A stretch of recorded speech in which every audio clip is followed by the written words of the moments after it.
favor, abra sua Bíblia. No Evangelho segundo escreveu João capítulo 15. Nós vamos ler do versículo 1 até o versículo 6. João 15, do 1 ao 6, é o texto base da nossa reflexão. Características fundamentais da nossa identidade. É muito importante a gente saber a nossa identidade, para a gente não cair nos erros, nas ilusões, nas distorções da identidade. Então é muito importante o que a gente vai refletir aqui nessa manhã. E eu louvo a Deus por estarmos mais uma vez juntos e saber que Deus tem uma palavra aos nossos corações. Acharam? João capítulo 15, versículos 1 até o versículo 6. Diz assim a palavra de Deus. São palavras de Jesus aqui. Eu sou a videira verdadeira, e meu Pai é o agricultor. Todo ramo que está em mim e não dá fruto, ele o corta, e todo ramo que dá fruto, ele o limpa, para que dê mais fruto. Vós já estáis limpos pela palavra que vos tenho falado. Permanecei em mim, e eu permanecerei em vós. O ramo não pode dar fruto por si mesmo, se não permanecer na videira. Assim também vós, se não permanecerdes em mim. Eu sou a videira, vós sois os ramos. Quem permanece em mim e eu nele, esse dá muito fruto, porque sem mim nada podeis fazer. Quem não permanece em mim é jogado fora e seca, à semelhança do ramo. Esses ramos são recolhidos, jogados no fogo e queimados. Amém. Esse aqui é o tipo de texto que arrebenta com a gente, não é? Porque não tem rodeios, é direto. E o pior, são falas de Jesus. Alguns textos da Bíblia, quando a gente lê, eles fazem questão de esfregar na cara da gente a nossa indignidade. Esse aqui já deixa bem claro que sem Jesus a gente não pode nada. E a gente tenta, não é? A gente tenta ser igreja sem Jesus, a gente tenta fazer discipulado sem Jesus, a gente tenta um monte de coisa sem Jesus. Só que é complicado, porque o próprio Jesus é categórico. Sem mim nada podeis fazer. Richard Baxter escreveu que se nós pregarmos só Cristo para o povo, já pregamos tudo. E é verdade, meus. Só Cristo basta. O complicado é entender esse só, entre aspas, Cristo. Os solos Cristos da reforma. É difícil a gente entender que, como igreja, nossa identidade só se define em Cristo. Que fora de Cristo, todos os nossos melhores esforços são palha. Que fora de Cristo, os nossos ajuntamentos são apenas obra dos nossos marketings. Que fora de Cristo, a gente está morto, porque Ele é vida. Videira verdadeira. Olha no texto aí, na página 41. É 41, né? Está aí? Página 41. Eu coloquei assim logo na introdução, presta atenção nisso aqui. Ó. Esse texto aqui que nós vamos ver agora é cheio de detalhes, então eu preciso muito da sua atenção. Jesus começa a aprofundar a sua instrução aos discípulos, porque esse texto é tão importante, porque lá no capítulo 13, Jesus vai na última ceia dele, depois ele vem, capítulo 14, fala, eu vou para o Pai, aquela coisa toda. Capítulo 15, ele está no processo desse pensamento, desse raciocínio. Então ele começa a aprofundar a instrução dele aos discípulos. Ele explica, através de uma poderosa metáfora, a videira, qual deve ser a identidade dos discípulos no mundo. Uma nova comunidade revelada pelos seus frutos. E eu louvei a Deus que eu cheguei aqui, o pastor Josadac estava falando de metáfora, e eu já entrei de novo em metáfora, né? Deus é bom, né? Graças a Deus. Então já estamos familiarizados com a palavra, né? Jesus usa uma metáfora para si mesmo no discipulado mais profundo, que o que Jesus está fazendo aqui é um discipulado num nível hard, mais profundo que tem. Está falando para os discípulos, eu sou a videira. Uma coisa que qualquer discípulo entendia muito bem na época, porque escute o que eu vou dizer. Jesus não fazia as metáforas mirabolantes de um pensamento inalcançável para os discípulos. É bom a gente manter sempre na mente que o grupo de discípulos de Jesus era gente pobre, gente da Galileia, que não tinha uma instrução extraordinária, É gente que de vez em quando, no final do ministério, já no finalzinho, na hora de receber o diploma, um discípulo pergunta, mostra-nos o Pai. Aí Jesus diz, de novo? Eu vou ter que falar outra vez para vocês? É um discipulado o tempo todo com gente de um nível intelectual não tão profundo. No grupo que Jesus chamou não tinha nenhum Einstein. Era tudo gente simples, porque ele não veio ao mundo trabalhar com uma seleção, ele veio ao mundo trabalhar com escolhas humanas comuns, normais. É por isso que eu sirvo, nós servimos. Porque não é a nossa capacidade. Sem mim, nada podeis fazer. Se você for para casa só com isso na cabeça, eu já estou feliz hoje, já cumpri minha missão aqui essa manhã. Lembrar-nos que nós não podemos nada sem Jesus. Olha o que eu coloquei, ó. Jesus vai insistir na frutificação. Esse texto nos ensina uma das lições mais significativas do reino de Deus. Estar em Jesus é evidenciado pela cura da esterilidade. Olha que frase, quem está nele dá frutos para ele. Agora aí aperta muito, porque se o fato de estarmos em Cristo é denunciado pelos nossos frutos, a infinita maioria das pessoas que compõem as grandes igrejas vive de uma esterilidade triste. Em muitos lugares a gente vê um ministério da esterilidade. O pior, há muitas igrejas onde há muito tempo não há conversão. Isso é que é um negócio esquisito, porque a Bíblia diz que é o Espírito Santo quem convence o homem do pecado, da justiça e do juízo. Portanto, se não há conversão, no mínimo eu posso imaginar que o Espírito não está agindo nesse lugar. Agora, por que eu não sei? E o pior de tudo, mais terrível ainda, é ter cristão que não sente nada, nem sequer uma dorzinha, por não ser um agente de Deus para levar vidas a Cristo.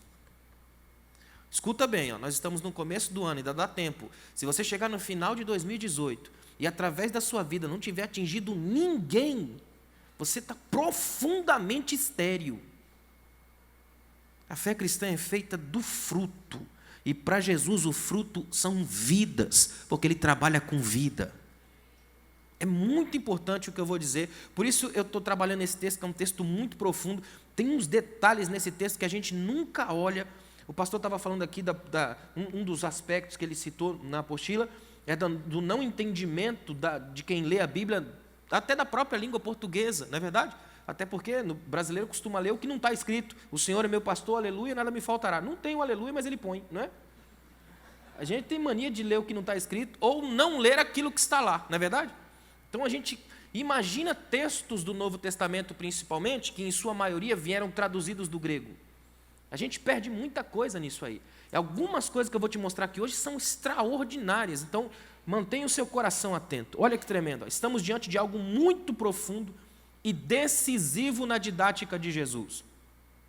Esta é a 7ª e última expressão de Jesus, eu sou. Escuta uma coisa aqui, ó. Se tinha um negócio que deixava os fariseus irados, endemoniados, é Jesus dizer eu sou no meio da rua. Porque isso aqui era expressão proibida. Eu sou vem de Êxodo 3, é Deus. Quando Moisés pergunta, em nome de quem eu vou?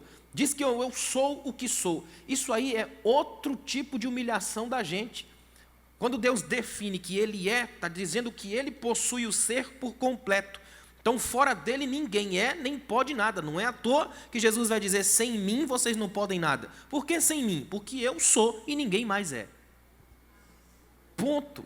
Então, Jesus está dizendo, eu sou o que sou. E Ele falou isso 7 vezes, que é para acabar com qualquer judeu que tivesse vontade de que Ele não fosse. 7 para o judeu é completude, é o número perfeito.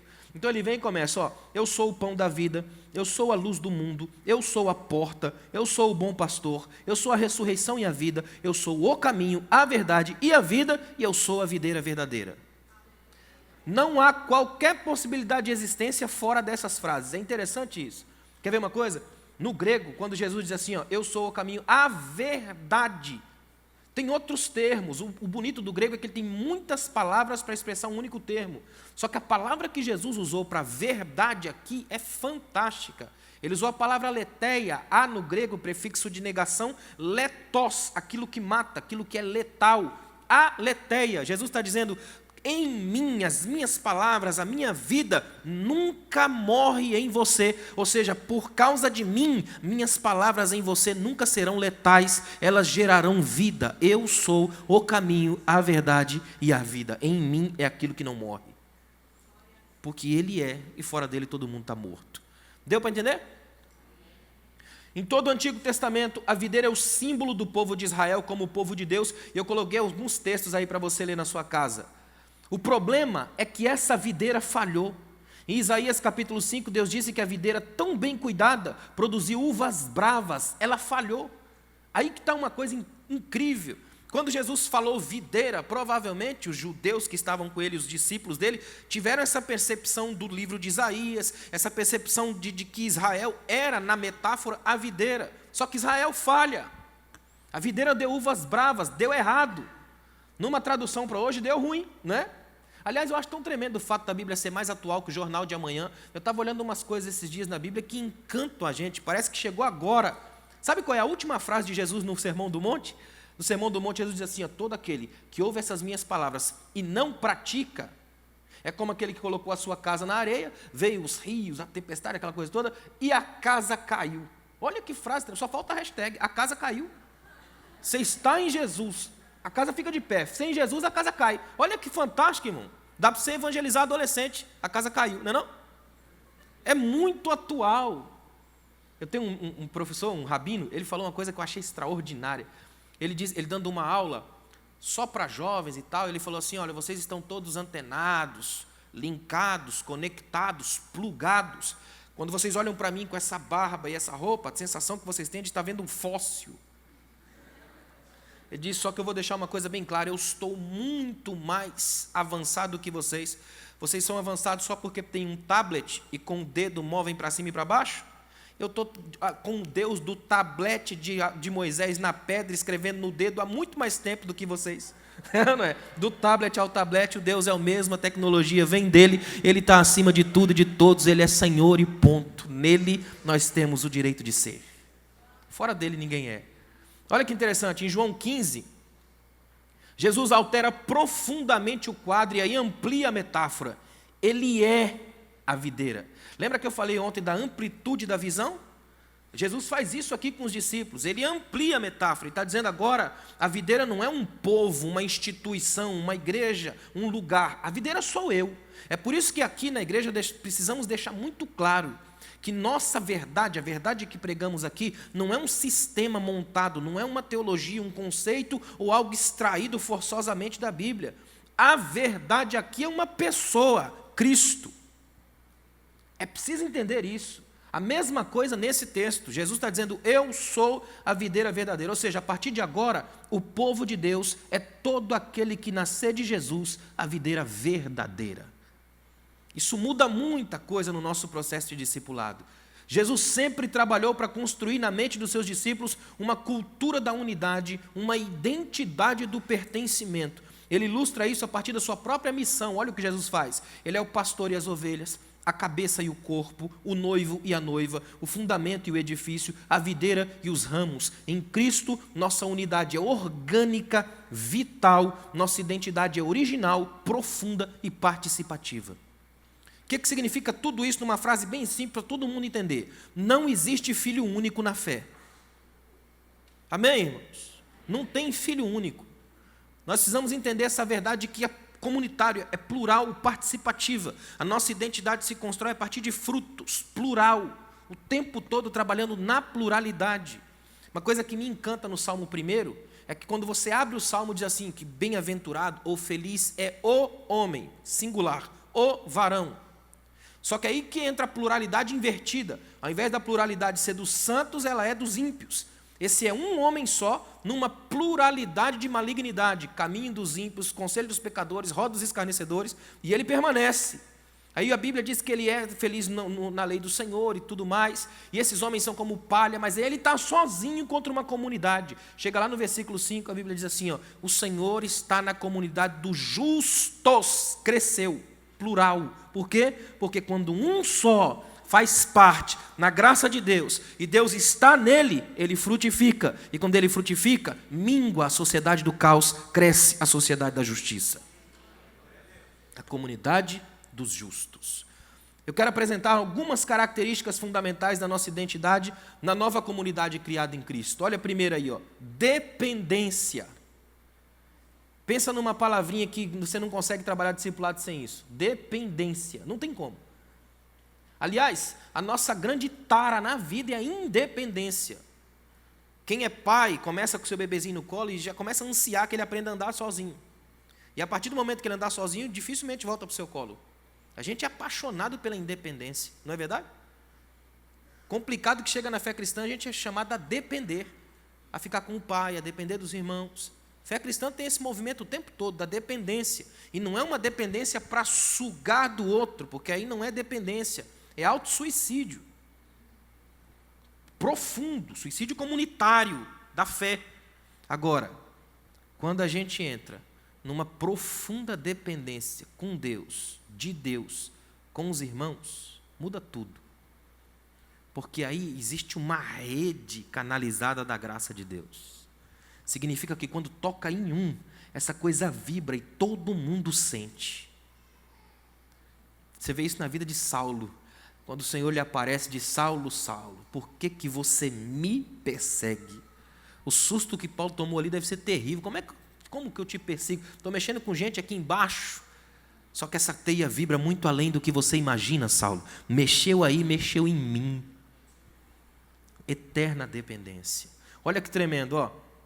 Jesus afirma que o Pai, o agricultor, está atento à capacidade produtiva dos galhos dos ramos.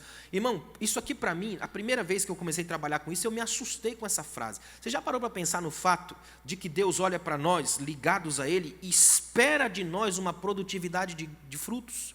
Existe uma espécie de ânsia divina pelo que eu tenho a mostrar. É um Deus que passa por nós, esperando alguma coisa de nós. A pergunta, eu estava lendo um texto de Spurgeon, quando Spurgeon disse assim, ó, pregando sobre o tema, sobre a questão da figueira seca, que depois eu chego nela, ele disse assim, ó figueira, quem deras que tu tivesses nascido lá longe, na encosta de um monte, longe do olhar de Jesus, mas você nasceu na estrada, e Jesus passou, olhou para você e sentiu o desejo de comer, mas você não tinha o que dar. Se o Deus faminto passar por aqui hoje, tem frutos na sua vida para matar a fome de Deus? Dá uma olhada no texto. Ele vê, percebe a produtividade, identifica as carências e limpa, poda. Tem todo um trabalho aí. Aliás, uma palavrinha que não pode fugir do dicionário de nenhum cristão, chama-se trabalho. Escuta bem o que eu vou dizer aqui, ó. A preguiça, do ponto de vista da Bíblia, da fé cristã, não é genética. Ou seja, ninguém nasce preguiçoso, você se torna um. Do ponto de vista bíblico, é um esforço para ser. A preguiça é a tentação do anticriador. É interessante isso, não precisa fazer mais nada. Dizem os rabinos que o diabo tenta todo mundo, mas o preguiçoso tenta o diabo, porque nem o diabo consegue imaginar alguém sem ter o que fazer. Imagina. Olha que interessante, no versículo 2, João esconde um segredo típico dos íntimos de Deus. Ele diz que o pai pega o ramo que não dá fruto. Atenção, tem um detalhe extraordinário aqui que eu preciso te mostrar. Presta atenção nisso. Ó. Ele diz que o pai pega o ramo que não dá fruto e corta. Aqui ainda não é um descarte definitivo. A gente sempre lê nesse sentido, que ele corta, arranca, joga fora. Não é. Jogar fora é mais para frente. Presta atenção nisso. O termo grego airô, que é o original aqui, significa um pequeno corte para erguer, para levantar. Os agricultores antigos tinham uma técnica para lidar com os ramos que cresciam para baixo, ficando tão perto do chão que acumulavam pó, e quando a chuva caía, ficavam pesados de lama. Então era comum o agricultor fazer uma amarração, um cortezinho, amarrava, levantava o galho, possibilitar mais sol e leveza, melhorando a sua produção. É assim que o Pai cuida dos ramos que caem, que estão em Cristo, mas perderam a motivação, deixaram de frutificar, estão desanimados, cobertos pela lama do desespero. Ele vem e levanta. Esse é o cortar aqui. Um pequeno cortezinho, levantava ela do chão, fazia uma pequena amarração e mandava. Esse movimento chamava-se um pequeno corte. A ideia é, quando eu começo a perder a intensidade na produtividade, o peso da lama, o pó, o acúmulo do tempo, traduzindo tudo para hoje, quando os mecanismos de igreja, as rotinas de igreja, as agendas de culto, as milhões de coisas que a gente põe na frente começam a pesar demais, aí Deus faz um pequeno corte, aí às vezes Ele tira o emprego da gente. Já passou por isso, irmão? Não fala não, né? Às vezes Ele dá uns problemas que acontecem de vez em quando, é só para poder erguer a gente, fazer a gente voltar a frutificar no ritmo cadenciado da graça. Isso aqui é extremamente difícil. Você já percebeu que às vezes na igreja, no mecanismo da igreja, a gente tem serviço demais e pouco trabalho do reino? Você tem ensaio na segunda, ensaio na terça, culto de doutrina, não sei que dia, é tanta coisa que falta tempo para conversar com alguém. Não é estranho isso? Um monte de coisa que a gente cria, isso sem falar na dinâmica da novidade. Nós somos caçadores obsessivos pelo novo. Segunda do milagre, terça do poder, quinta do fogo, quarta da glória, sexta do extraordinário, sábado do poderoso e domingo do escatológico. Não tem um dia para ser normal. Dia comum, dor de cabeça, TPM. A sensação que a gente tem é que em qualquer momento a coisa vai virar. Eu lembro que fui pregar na igreja, o irmão falou, hoje vai quebrar tudo. Eu falei, meu Deus do céu, então vai passar um tsunami aqui na igreja, né? Eu não sei de onde ele viu isso, porque eu não tenho nada a ver com isso. Olha que interessante, só no versículo 6 é que há o descarte radical, porque lá a situação já é drástica. A identidade do discípulo de Jesus é marcada pela dependência, pela entrega radical e absoluta à ação de limpeza e de resgate feita pelo Pai. A limpeza é necessária para eliminar os fatores da morte. Ela possibilita a vida, ela facilita o fluxo da seiva. Interessante que Jesus diz uma coisa aqui que sempre me assustou. Olhe para mim. Jesus diz assim, ó, quem está em mim, as varas que estão em mim, e eu nelas, tal, e não dá fruto, aí ele poda, ele arranca, no texto lá, ele corta e joga fora. Aí eu fiquei pensando, como é que pode? Porque se você vai estudar botânica, por exemplo, você percebe que o que faz uma árvore frutificar é seiva, o excesso de seiva. Isso estoura nos galhos no momento certo. Aí eu pergunto a você, se Jesus é a videira, tem alguém que tem mais seiva do que Jesus? É impossível alguém ter mais seiva do que ele. Como é que eu posso estar nele com excesso de seiva e não frutificar?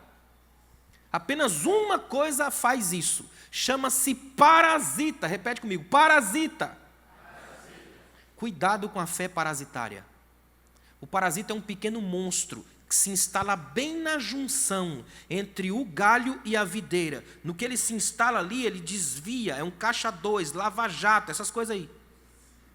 Ele se instala lá e ele puxa a seiva para ele, de modo que o galho ainda está na videira, mas já não tem como tirar a seiva, porque foi instalado um pequeno desvio. O que mais existe hoje nas nossas igrejas são ações parasitárias. Temos congressos parasitas, feiras parasitas, convenções parasitas, que roubam da gente a seiva, a alegria da graça. E isso o Espírito Santo vai limpar das nossas igrejas, para que a seiva volte a fluir com vida, com graça, com fluência, com poder. Deu para entender? A limpeza dá ao discípulo aumento da própria capacidade. Ele fica mais autêntico, mais livre, com maior capacidade de entrega e com grande eficácia. Aí eu coloquei em destaque aí, ó, não há desculpas. E sinceramente, crente tem uma mente fantástica para fabricar desculpas. É terrível. A gente cria uma série de mecanismos para dizer que a gente não está fazendo. É muito perigoso isso. É como disse um amigo meu, a principal desculpa do preguiçoso é secar o suor da cara do outro e fazer cara de cansado. Imagina.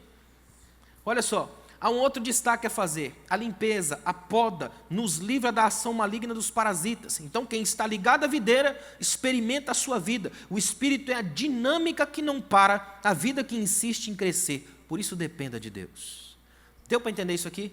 Dependência absoluta de Deus. Primeiro porque é Ele, guarda o que eu estou dizendo, toda a ação nesse texto parte de Deus, não da videira, não dos frutos, é dEle. Ele é quem identifica, Ele é quem vê o que está precisando, qual é a área que está precisando, é Ele quem poda no momento certo, corta, levanta e depois descarta aquilo que já tem que ser descartado. Então tudo passa pela ação de Deus. Isso é fundamental para a gente entender uma coisa que tem se perdido na fé cristã nos últimos anos. Nós estamos realmente acreditando que nós somos bons demais. Você já percebeu que Jesus nunca usou esse demais? Jesus nunca falou para os discípulos, orem demais. Eu quero que vocês sejam crentes demais. Vocês têm que jejuar. Jesus nunca usou demais. A única vez que ele usou demais, que é traduzível como demais, foi quando uma mulher vem num lugar, chora, enxuga os pés dele com cabelo e diz, ela amou demais. E já com uma conotação de algum erro ali que precisava ser trabalhado. Todo demais é exagero e todo exagero é perigoso. Eu tenho a sensação de que nós como igreja estamos achando que somos bons demais. Tem lugares onde Jesus está quase descartável. Eu fui pregar num evento de jovens aqui no Brasil, a moça que era como é que chama? Líder dos jovens, no púlpito, sentada do meu lado, ela falou, pastor, numa empolgação dela, disse, nossa igreja aqui funciona tudo muito bem, tudo aqui é perfeito. Quando fala funciona, eu já desligo. Porque o que funciona é máquina, e nós não somos máquinas, somos um corpo cuja cabeça é Cristo. Ela falou, nós funcionamos tudo muito bem. Aí ela disse a frase, para mim, no púlpito, nós nem precisamos de pastor. A gente tem, mas não precisa, porque aqui tudo funciona muito bem. Tudo aqui vai, está tudo programado, desse jeito. Eu falei com ela, olha, a segunda lei da termodinâmica diz que todo sistema, abandonado à sua própria sorte, tende a te autodestruir. A igreja é feita de ovelhas. E ovelhas precisam de pastor, porque não tem senso de direção, porque não tem nenhum tipo de agressividade, porque é presa fácil de lobo, gavião, gato do mato, onça. A lista de predadores dela é crescente. Então nós precisamos lembrar que sem Jesus nada podemos fazer. Eu sei que isso é humilhante, mas é o jeito da Bíblia de mostrar para nós que nós não somos ninguém. Amém, irmão? Olha que legal, vai para casa no domingo à tarde sabendo que você não é nada, não é bom? Graças a Deus. 2, permanência. Permanência, olha que interessante, o termo permanecer, um verbo, aparece 10 vezes em 11 versículos, no mínimo deve ser importante, não é? Na cultura judaica principalmente, a repetição para o judeu é um passo do aprendizado. O judeu diz que decorar, a palavra decorar vem do latim, core, coração, aquilo que a memória ama fica eterno. Repetição porque ama, não apenas para forçar a aprender. Então permanência, olha que tremendo. Quando Jesus diz, permaneçam em mim, está declarando que é uma constância, uma decisão em não sair de perto. Eu acho lindo isso aqui. Ó. Jesus na mesa com os discípulos, provavelmente dizendo assim para eles, gente, fiquem em mim, permaneçam comigo. Se vocês têm que fazer alguma escolha, façam a escolha de ficar comigo. Vamos ficar junto. Jesus está trabalhando com uma identidade da aproximação, daquilo que está perto, e não apenas para sugar um do outro, mas para na colaboração um com o outro todos crescerem. É maravilhoso isso, juntos. Aí, infelizmente, a gente vive numa geração que procura cada vez mais o afastamento. Interessante que a palavra símbolo ou simbólico no grego, sim, é uma partícula de aproximação. Tudo que é simbólico é que ajunta. É por isso que se eu mostrar a maçãzinha mordida aqui, você já vai direto para o seu iPhone, não é? O símbolo te leva para a realidade.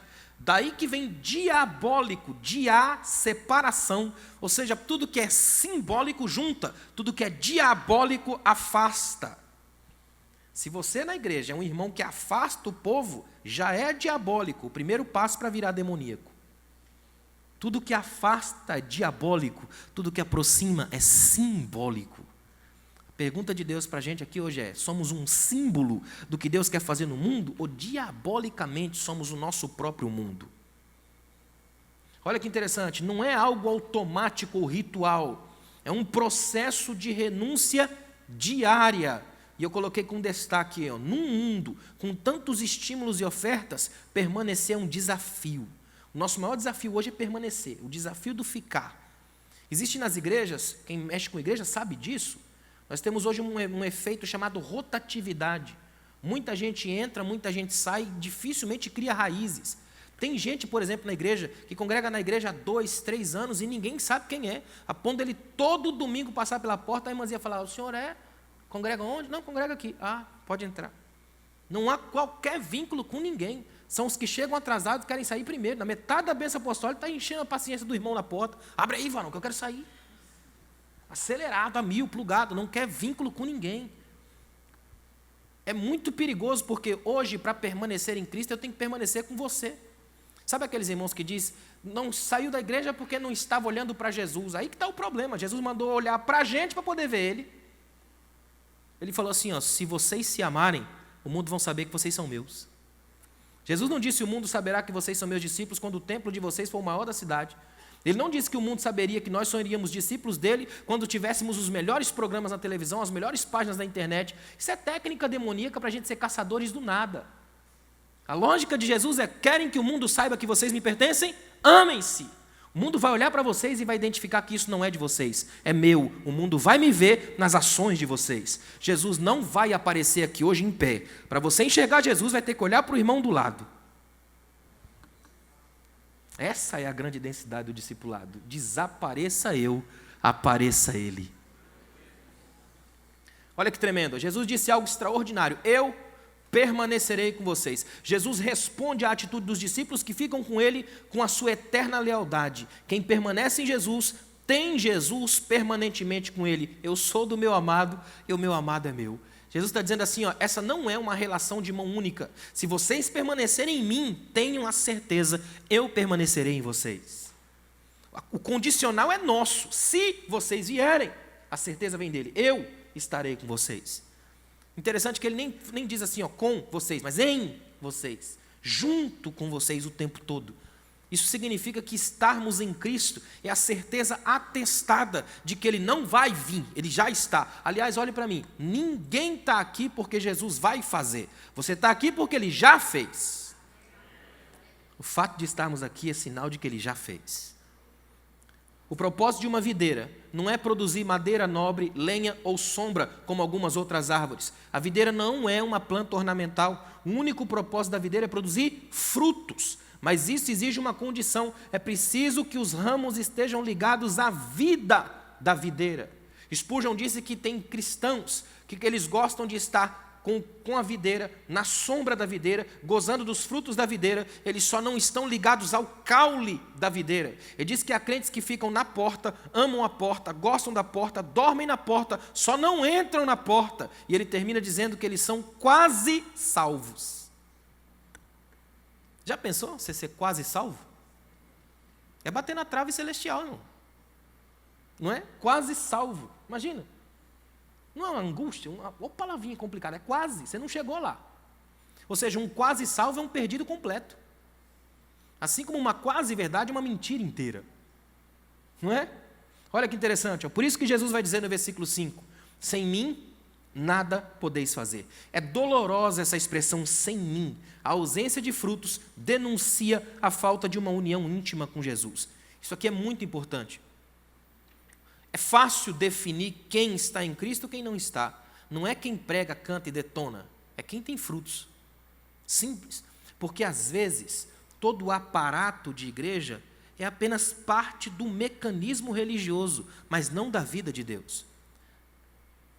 Olha o que Spurgeon disse.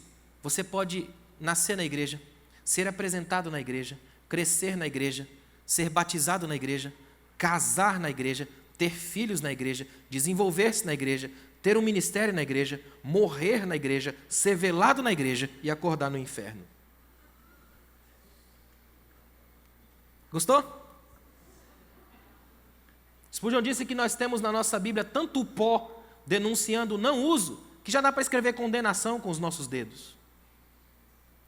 É sério, irmão.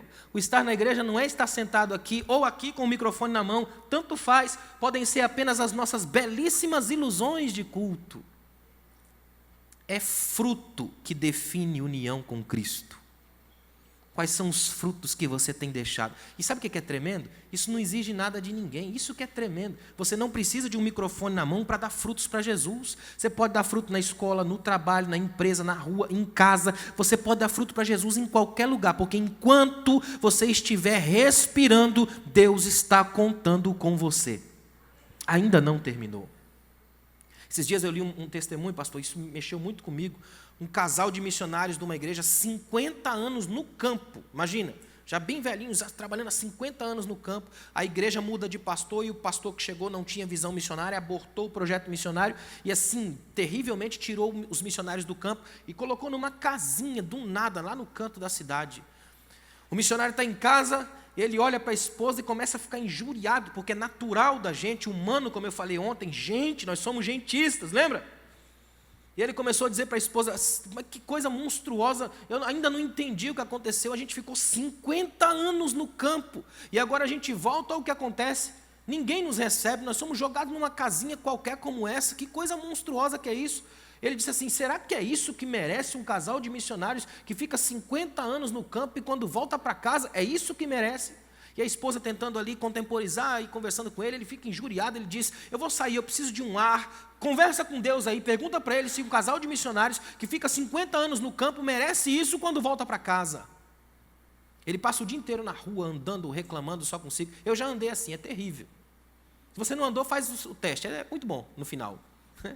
Aliás, as melhores brigas são brigas com Deus, você perde todas, sai todo machucado, sangrando, mancando, mas outra pessoa, não é? Ele volta para casa no final da tarde, a esposa está sentada no sofá, ele chega para ela injuriado, ele diz para ela, e aí, falou com Deus?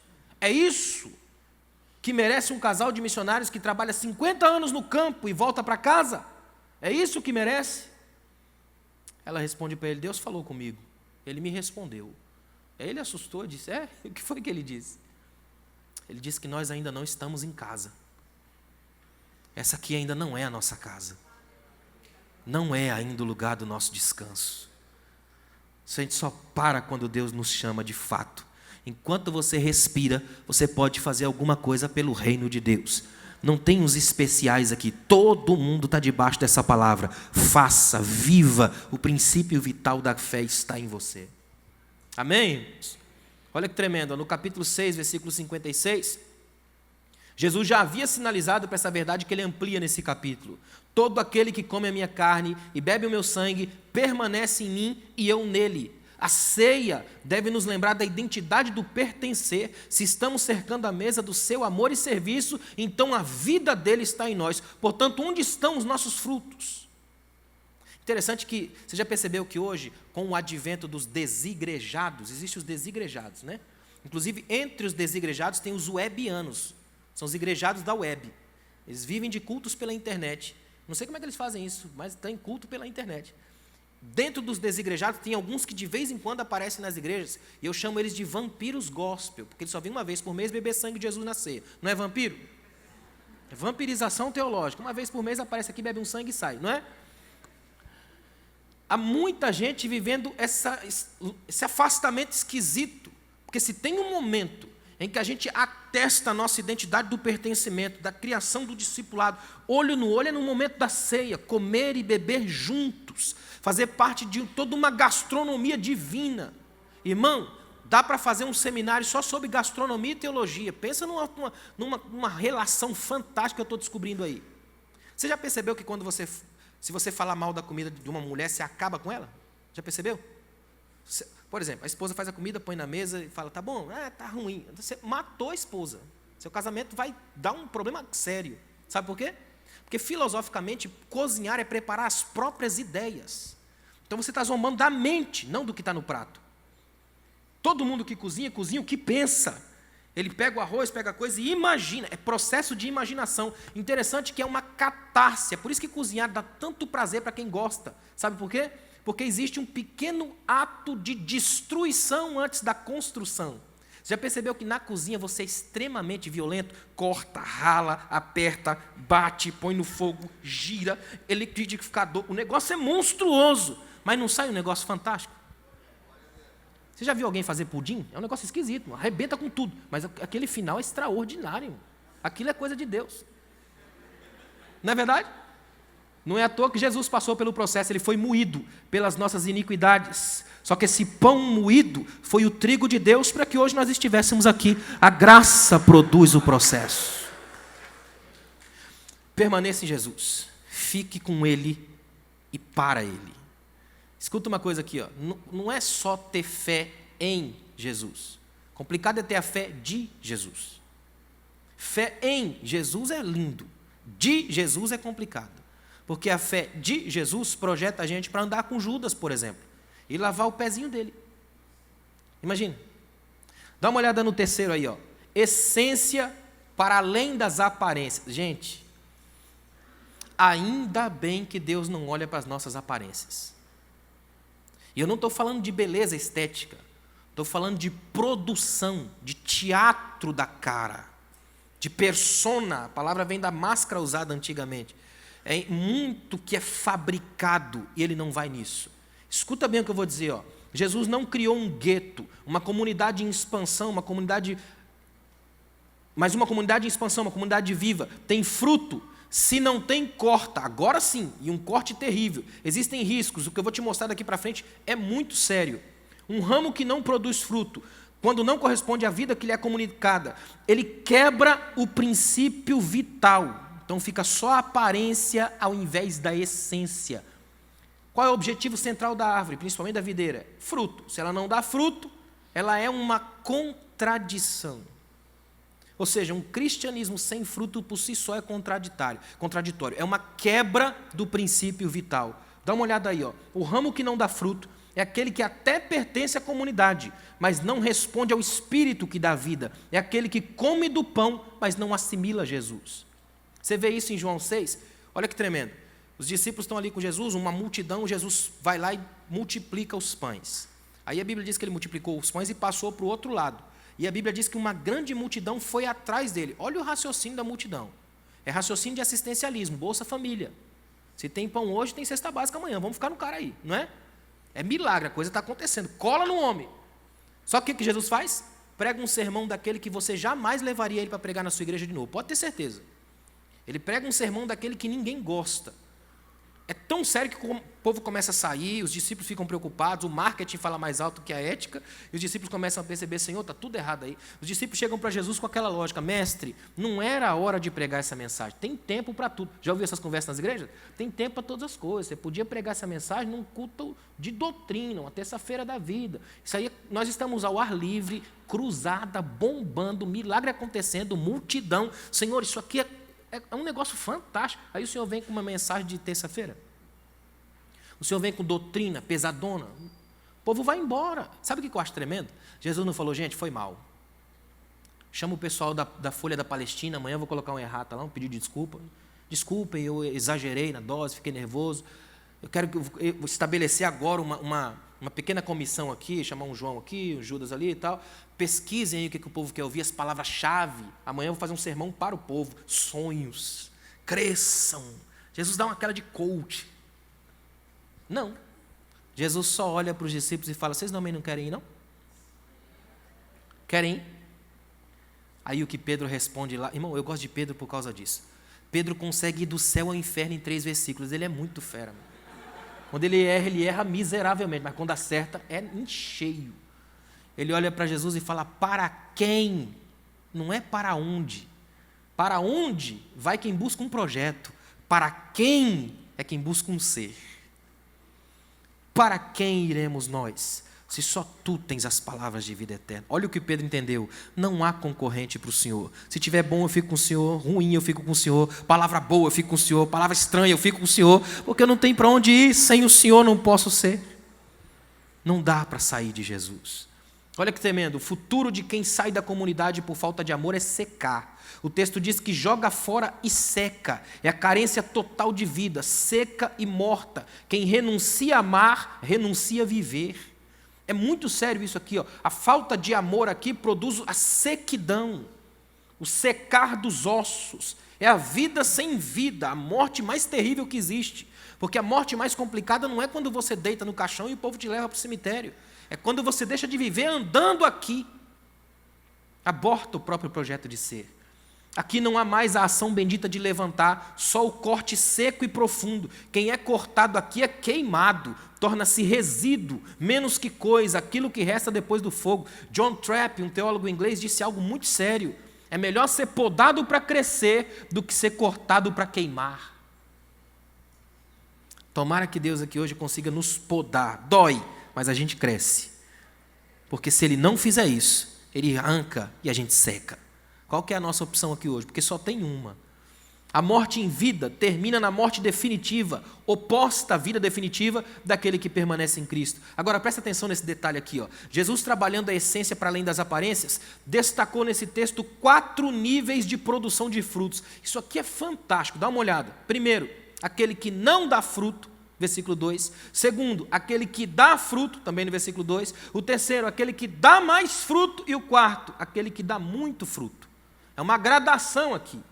Agora olha que tremendo. Aqueles que dão frutos e mais frutos, no versículo 2, são alvos diretos da ação do agricultor, porque o texto deixa a impressão de que seus frutos estão num ritmo desordenado de produção. A ação do agricultor é para que eles adquiram equilíbrio, nem de mais, nem de menos. Estão dando frutos, a produtividade está alta, então vem o agricultor e poda. Para quê? Para que eles saibam que esse poder de frutificar não vem deles.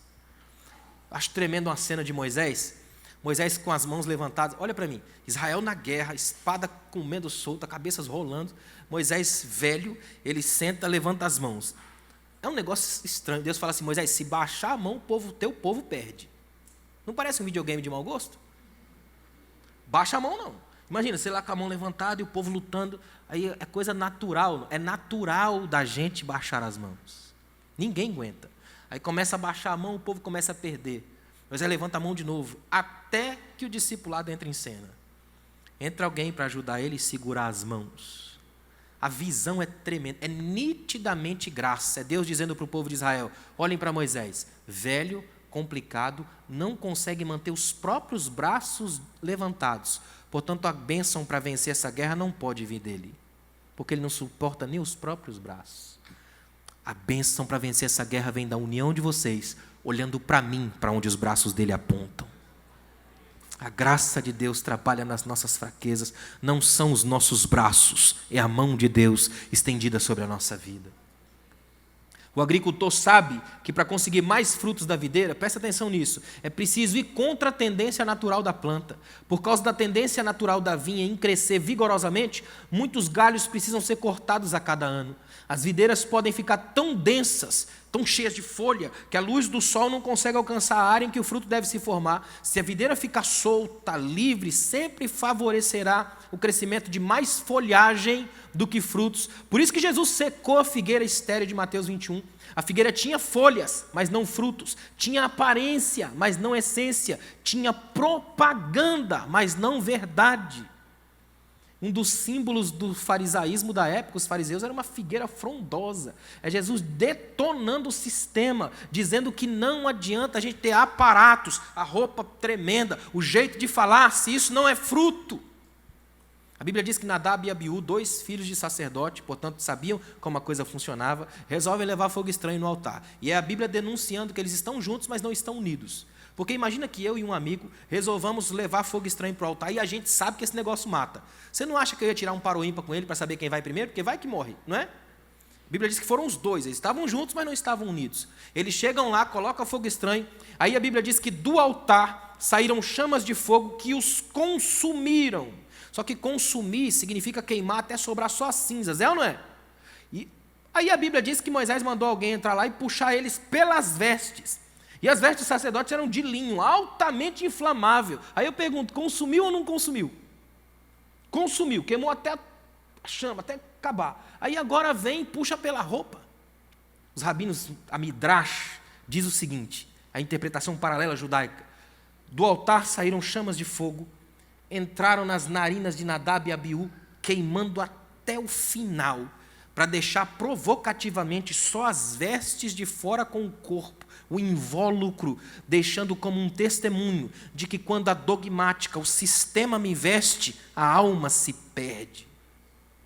Sobra como testemunho de que na presença de Deus o que fica não é isso, é o que está além disso, marcado no corpo, na alma, na vida que se encanta com um Deus que não pode ser domesticado pela minha visão. Ele não pode ser estreitado e asfixiado, algemado no meu cabresto. Ele é muito além de tudo isso. Olha que tremendo, ó. Nossa identidade não pode frustrar as esperanças do povo. Não podemos ser uma comunidade que promete, mas não faz. Folhas, mas sem frutos. Seu destino é secar. Veja o que Jeremias disse no capítulo 8, versículo 13. Ó. Eu quis recolher a colheita deles, declara o Senhor, mas não há uvas na videira, nem figos na figueira. As folhas estão secas. O que lhes dei será tomado. Deus não suporta a religião das aparências. Ou seja, por isso que você não vai ver eu falar para você, levanta a mão agora e glorifica, porque se você fizer isso só para mim, não faz sentido nenhum. Você é livre, se você quiser adorar a Deus, louvar a Deus, isso é coisa sua, intimidade do seu momento. Não pode ser produzido, não pode ser fabricado. É por isso que eu não posso agendar um avivamento. Um tempo atrás um pastor me ligou e falou, você pode me pregar na nossa quinta da vitória? Eu falei, eu até vou, só não sei se Deus vai dar vitória na quinta. Se ele resolver dar na quarta ou na sexta, é problema dele. Ele é o Senhor da vida. Né? Eu vou lá, agora ele na quinta eu não posso garantir, não é verdade? Quem manda nessa agenda? É Deus. Eu não tenho como propagandear, não tenho como colocar na minha agenda que um avivamento acontecerá no próximo final de semana. Eu corro o risco de ficar numa espiritualidade à moda de São João, fogo 3 dias, depois só cinzas. É preciso voltar a termos uma espiritualidade da segunda-feira. Aquela que tem cheiro de gente, que vai na porta da escola, que tem um fogo tremendo no domingo, tem, mas também continua na mesa da casa, que consegue ser um homem de Deus no púlpito e na vida, que consegue trafegar na mesma lógica do céu. Amém? Teresa de Ávila dizia que o caminho para o céu, por si só, já é céu. Por isso que o Pai, o agricultor supremo, nos poda. O agricultor usa 4 técnicas em nós. Dá uma olhada aí. Primeiro, remove os brotos mortos ou prestes a morrer. Segundo, garante que o sol, fundamental para uma árvore, chegue aos galhos cheios de frutos. 3, corta a folhagem excedente para que impede a produção de novos frutos. E 4, corta os brotos desnecessários, independente do quanto pareçam viçosos. A poda, a santa tesoura de Deus, dói, sangra, mas restaura a nossa produção. Você está disposto a permitir que Deus faça isso hoje em você? Que Ele identifique o que é excedente, aquilo que é estranho. Porque hoje eu tenho a sensação, irmãos, que a gente tem culto demais e palavra demais nas igrejas brasileiras. É tanta coisa que não dá tempo de filtrar. Quando Paulo escreveu a sua carta, se não me engano, aos Coríntios, ele fala isso, ele diz assim, ou é Romanos, não lembro, ele diz assim, como ouvirão, né, se não há quem pregue? Se Paulo escreve uma epístola aos brasileiros, ele diria, como ouvirão se está todo mundo pregando? Não é? Nós vivemos no inverso, é estranho isso. Quase não dá tempo, porque não é a quantidade disso, é a qualidade do que está sendo dito. É muito perigoso quando a gente tem todo um aparato, mas isso não redunda em nada de conteúdo significativo. Olha que tremendo, o propósito de Deus não é que eu e você façamos mais por Ele, é que nós queiramos estar mais com Ele. As aparências se contentam com fotos e falsas impressões, mas a essência anseia por estar junto, dentro. Não vivo mais eu, mas Cristo vive em mim. Essa geração das aparências não consegue raciocinar. É muito sério isso. Eu estava em Cuiabá, ministrando num evento de jovens do carnaval, da igreja lá. Aí, uma moça no final do culto pediu para tirar uma foto. Pastor, posso tirar uma foto? Tal? Aí tirou uma foto comigo. Aí eu estou saindo, ela falou, não volta, pastor, fiquei feia. Falei, irmã, você saiu feia do útero. Não é? Está aí agora é bênção, Deus está trabalhando, não é verdade? Nós estamos acostumados a ver a nossa imagem refletida naquilo que a gente pode arrumar, ajeitar, colocar, filtrar, encher de coisa, não é verdade? Só que você já parou para pensar que Deus te conhece num nível que você não faz ideia que existe?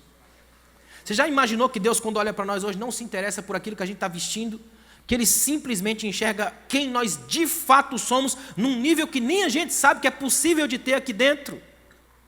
Apóstolo Paulo chegou perto quando disse, eu estou com um problema grave aqui dentro, que eu encontrei uma lei dentro de mim, um princípio de moradia, que trabalha contra a lei da graça. Aí quando eu quero fazer o bem, não consigo. E o mal que eu não quero, vou lá e faço. Eu sou complicado. Miserável homem que sou. Já pensou se apresentar na igreja, irmão, para prazer, eu sou um miserável. É tão tremendo a gente saber que Deus trabalha com a gente nesse nível. Não dá para disfarçar perto de Deus. E o melhor de tudo, Ele vê tudo isso e não nos destrói. Ele nos reconstrói, poda, limpa, ajuda, reestrutura, põe de pé, batiza e chama de meu. É meu filho, meu amigo, meu servo, meu enviado, meu apóstolo, meu discípulo. Apóstolo não, que tem muito apóstolo hoje, mas deixa para lá. Para terminar aí, Jesus é a luz verdadeira em oposição à lâmpada da lei. Falando novamente ao povo, Jesus disse: eu sou a luz do mundo. Quem me segue nunca andará em trevas, mas terá a luz da vida. Jesus é o pão divino, maior e melhor que o maná. Declarou-lhe Jesus: digo-lhes a verdade, não foi Moisés quem lhes deu o pão do céu, mas é meu Pai quem lhes dá o verdadeiro pão do céu. Jesus é a videira verdadeira, muito mais profunda que o orgulho da raça. Não há judeu nem grego, escravo nem livre, homem nem mulher, pois todos são um em Cristo Jesus. E se vocês são de Cristo, são descendência de Abraão e herdeiros segundo a promessa. Nossa identidade está em Cristo. Se a gente entender isso aqui, muda a nossa forma até de abordagem das pessoas. Porque você já não consegue mais ver as pessoas apenas como um recurso. Aliás, essa é uma linguagem herdada diretamente das antigas compreensões de liderança.